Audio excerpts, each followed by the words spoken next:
Olá pessoal, eu sou Lara Marinho e esse é o Clube do Livro. Se inscreve no canal, deixa seu like e bora para mais um encontro do clube?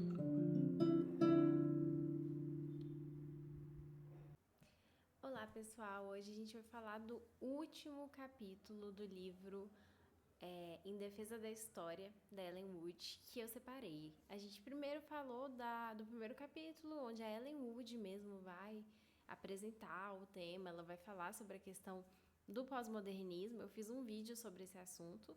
Depois a gente fez um segundo vídeo sobre a questão da ciência, como que o pós-modernismo trata a ciência e como que a Ellen Wood, enquanto marxista, e o marxismo em si vai enxergar a ciência, né, que são modos diferentes de enxergar o que, que é ciência, o que, que é verdade, o que, que é totalidade, enfim, coisas que o pós-modernismo vai relativizar.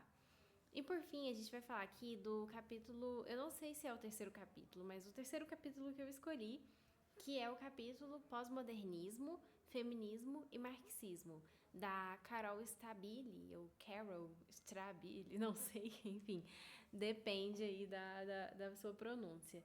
Então, gente, esse capítulo ele vai focar na questão do feminismo, como que o pós-modernismo, como que os movimentos pós-modernos e liberais, que tem toda uma relação, né, entre o pós-modernismo e o liberalismo, como que esses movimentos vão tratar a questão da mulher e como que eles vão enxergar um movimento feminista, o que é ser feminista, o que é válido e o que não é válido no feminismo, versus como que as mulheres feministas marxistas enxergam o feminismo.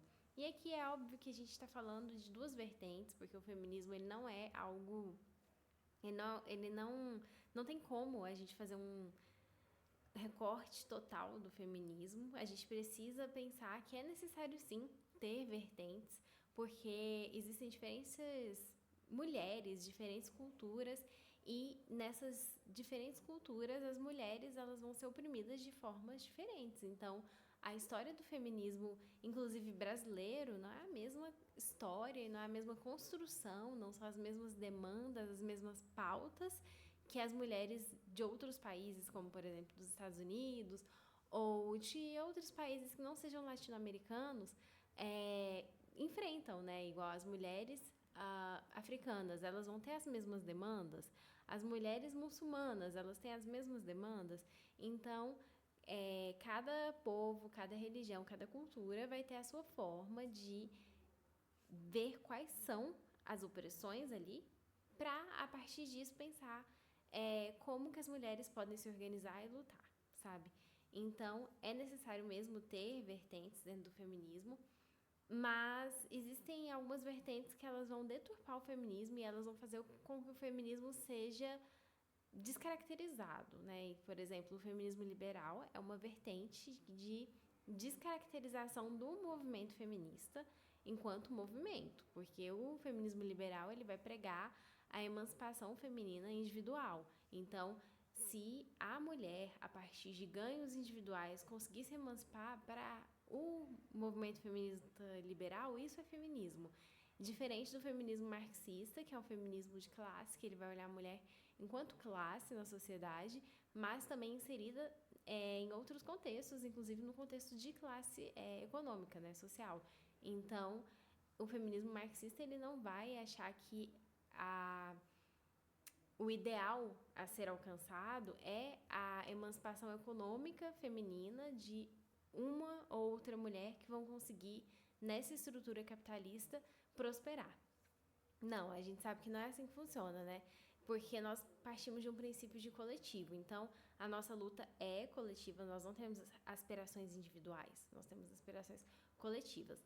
E aí, o que acontece, gente? O pós-modernismo, ele vai bater em alguns pontos do feminismo, que qual é o feminismo que eles vão criticar? O feminismo marxista. Então, vamos aqui reduzir o diálogo entre feministas marxistas e feministas pós-modernistas.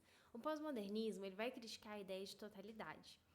O que acontece? Quando a teoria feminista contemporânea começou, ela não rejeitava a ideia de um sistema, de uma totalidade, coisa que o pós-modernismo faz. Se vocês assistirem meus outros vídeos, vocês vão ver que eu explico como que o movimento pós-modernista, ele é contra a ideia de totalidade, de sistemas, ele nega, inclusive, a existência do capitalismo enquanto um sistema macroeconômico.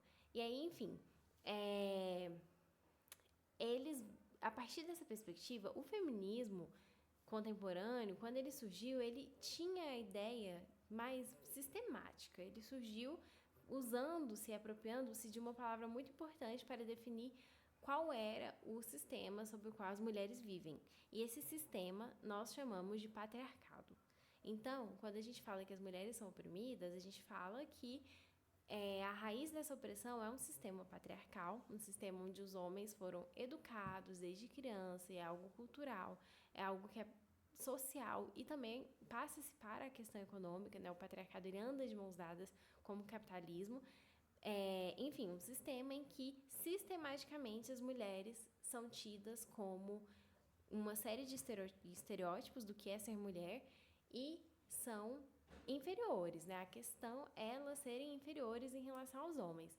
Então, o feminismo, tal qual a gente conhece, esse feminismo anterior ao movimento pós-moderno, ele tinha uma perspectiva totalitária e ele vai usar essa palavra, patriarcado, para definir o que é esse sistema, sobre o qual as mulheres de diferentes culturas, em diferentes lugares do mundo, estão subjugadas, né, tendo que viver e estão lutando, e começam a se juntar ali enquanto coletivo para lutar.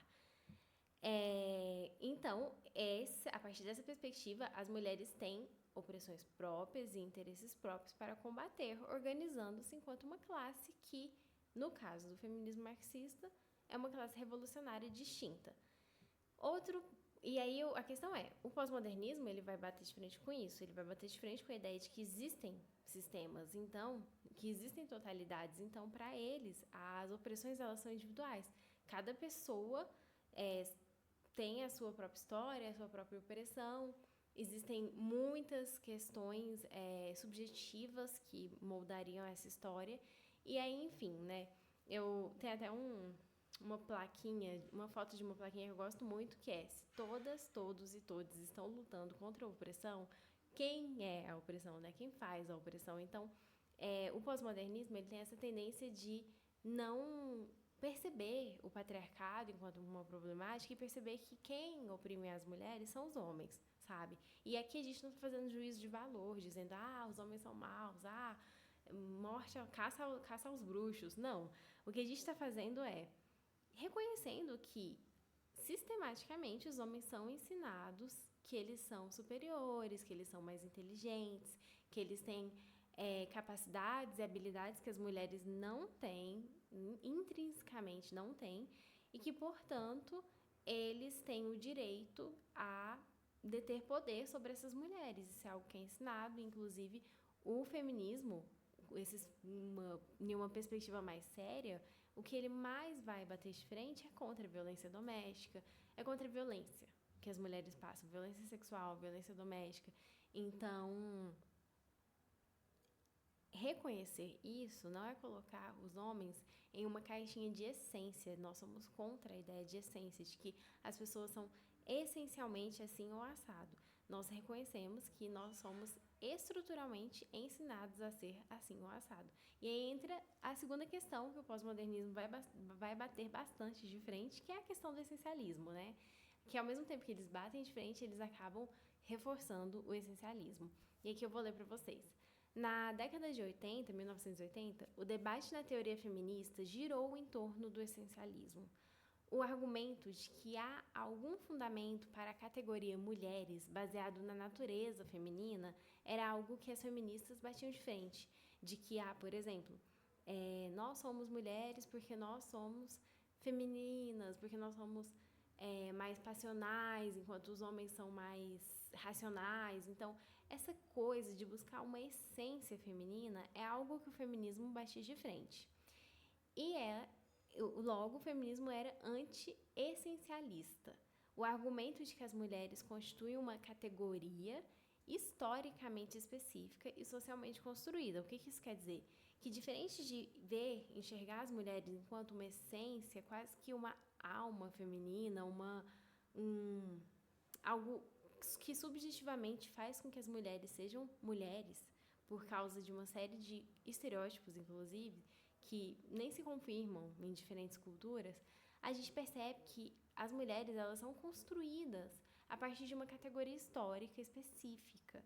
E essa construção social, histórica, ela vai fazendo com que as mulheres se adequem a esses estereótipos, porque elas são ensinadas a se adequar a esses estereótipos. Então, da mesma forma que os homens são ensinados que homens são naturalmente violentos, que homens têm muita testosterona e raiva, e enfim, que eles são fortes, que eles são provedores. As mulheres são ensinadas que elas são fracas, que elas têm que depender de homens, que elas são sensíveis, maternais, né? Enfim, todos esses estereótipos. E elas acabam vivendo e morrendo reproduzindo esses estereótipos porque nós somos seres sociais, então nós nos construímos a partir do social, do que nos é ensinado que nós somos. Então, se você ensina para um bebê, vai ensinando ao longo da vida, para a criança, para essa mulher, à medida que ela vai crescendo, que ela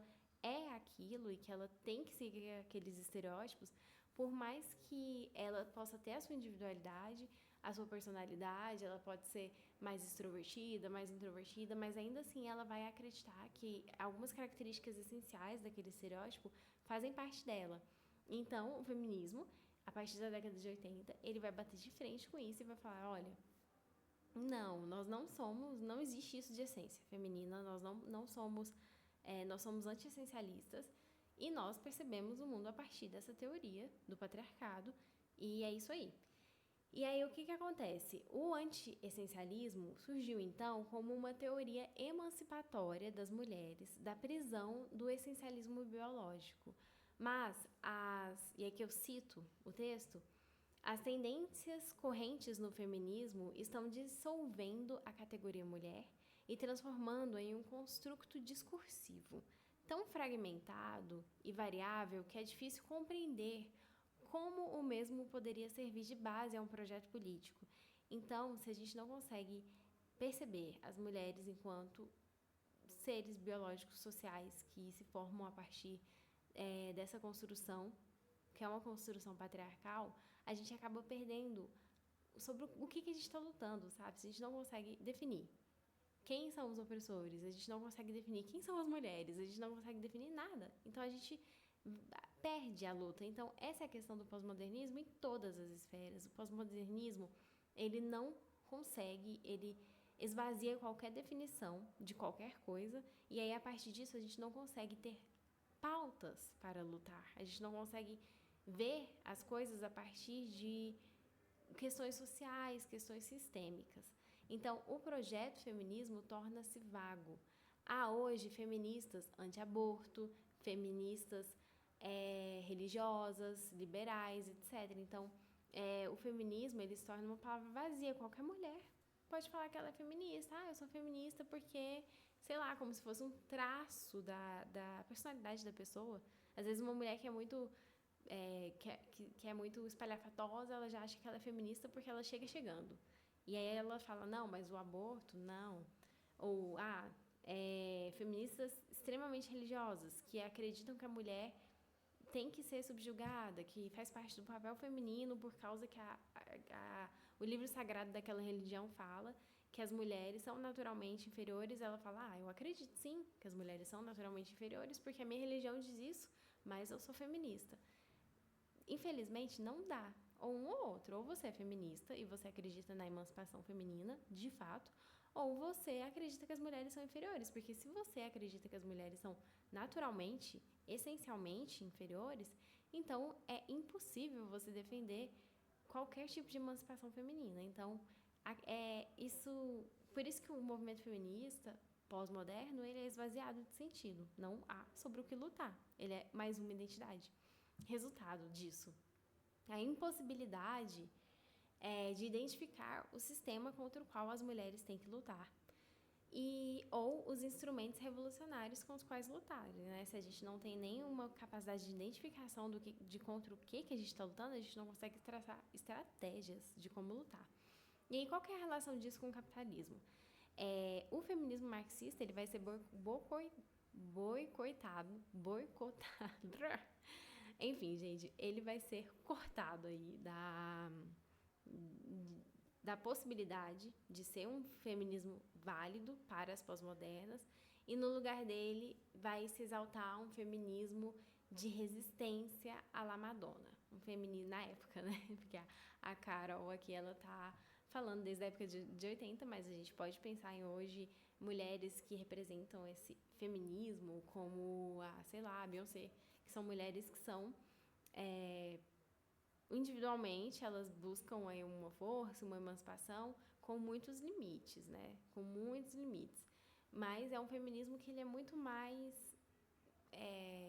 baseado num estilo de vida, numa capacidade de consumo, numa capacidade de poder em cima dos outros, inclusive, né? Poder econômico, que faz com que aquela pessoa possa estar acima de outros homens. Por exemplo, se a gente pensar assim, uma mulher que ela é a CEO de uma empresa, ela vai poder humilhar quantos homens ela quiser, que são seus funcionários ali. Ela vai poder, enfim, ter esse poder, que é um poder que não tem nada a ver com poder feminino ou com uma emancipação das mulheres enquanto categoria, né? E aí, enfim, esse feminismo que ele é exaltado, ele é um feminismo capitalista, porque ele é um feminismo que ele vai adequar-se aos ideais capitalistas e ele vai fazer com que as mulheres desesperadamente corram atrás de tentar o sonho capitalista de enriquecer. Então elas vão querer trabalhar muito, dupla, tripla jornada, para poder se emancipar, acreditando que a emancipação é ter poder aquisitivo. E assim, é óbvio que eu não estou falando aqui que o poder aquisitivo não é importante na nossa sociedade ou em qualquer outra sociedade. Ter direitos humanos básicos, ter direito à moradia, à educação, não é disso, né? A gente está falando aqui desse poder que o capital traz para a pessoa.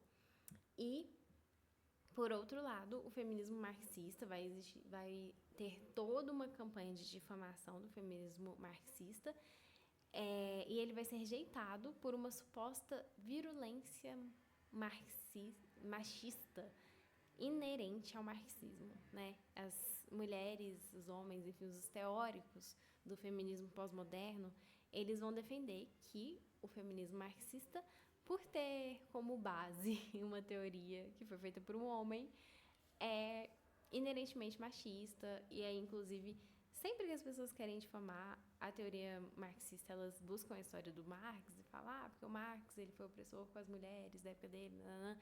Então, assim, a questão é, esse feminismo que, por mais irônico que seja, pra mim, porque o feminismo, não existe nenhum tipo de grupo de mulheres que passem mais pano para homens do que mulheres no feminismo liberal. Mas, na prática, elas têm essa postura de serem muito fracas com homens, na hora H de pensar, tipo assim, não, esse cara aqui foi um abusador, né, então vamos, o que a gente vai fazer? Elas, não, relativizam.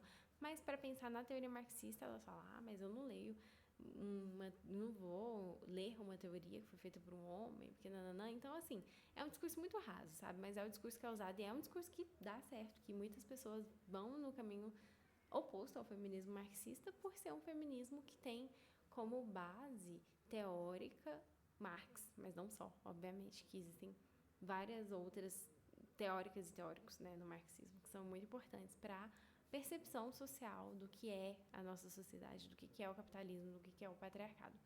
E aí, outra acusação que é feita é que existe uma tendência no feminismo marxista a reduzir as estruturas de opressão à violência de classes. Então, disse que a única forma de violência que o marxismo aceita é a violência de classes.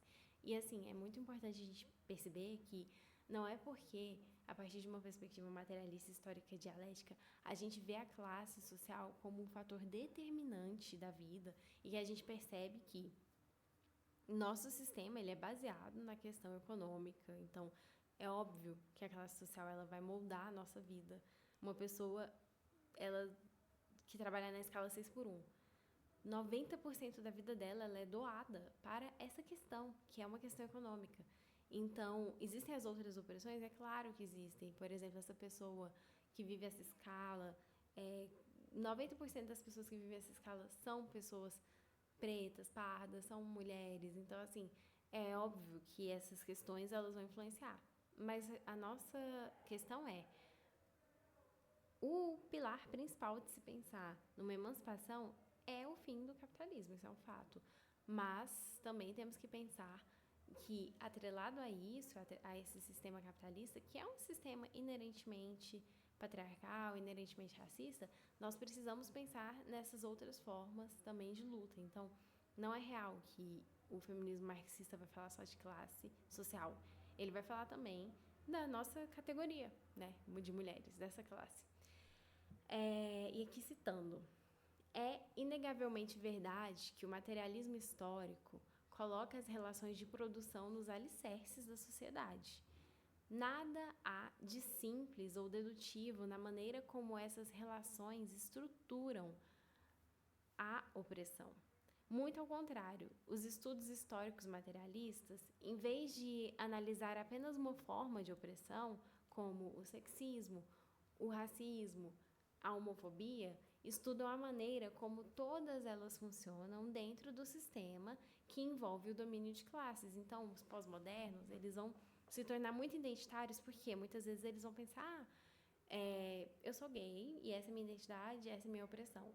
E aí a outra pessoa tem a outra opressão dela. E aí cada um vai ter a sua opressão e vai ficar uma guerra de opressões, de quem é o mais oprimido. E aí vira uma coisa vazia que só funciona mesmo dentro da academia, dentro das humanas. E só funciona muitas vezes para afastar e as outras pessoas, né, para ficar essa lacração eterna. Mas aí, enfim, essa é a questão, né? Essa é a defesa que a Carol vai vir aqui trazer sobre o marxismo, o feminismo marxista. Em vez de interpretar a fragmentação de identidades como motivo de celebração, deveríamos tentar compreender como a identidade foi transformada em mercadoria para aqueles que têm meios para consumi-la e como o sistema capitalista trabalhou e continuará trabalhando contra a organização política da sociedade, né? Como que o sistema capitalista ele vai trabalhar para que esses movimentos se despolitizem, atrelado ao pós-modernismo, que é inerentemente capitalista, mas enfim, como que eles vão trabalhar para que esses movimentos se esvaziem, se despolitizem e para que, por exemplo, as mulheres não se considerem uma classe, não consigam se enxergar enquanto classe, porque isso vai esvaziar a luta, isso vai esvaziar o movimento, e aí a gente vai ver esse tipo de movimento que a gente vê muitas vezes aí, das mulheres às vezes perdendo tempo com coisas que não têm relevância, ou buscando ter uma vida que elas consideram que é uma vida emancipada, quando muitas vezes a nossa base de luta deveria ser lutar pela redução da jornada de trabalho das mulheres, lutar por mais creches, lutar pelo fim da violência doméstica, lutar pelo fim da violência sexual, enfim, para que mulheres parem de morrer na mão dos homens. Questões realmente estruturais, realmente necessárias e que façam que a gente se una, que a gente se perceba enquanto uma classe que está sofrendo diversas opressões. Então é isso. Até a próxima, pessoal.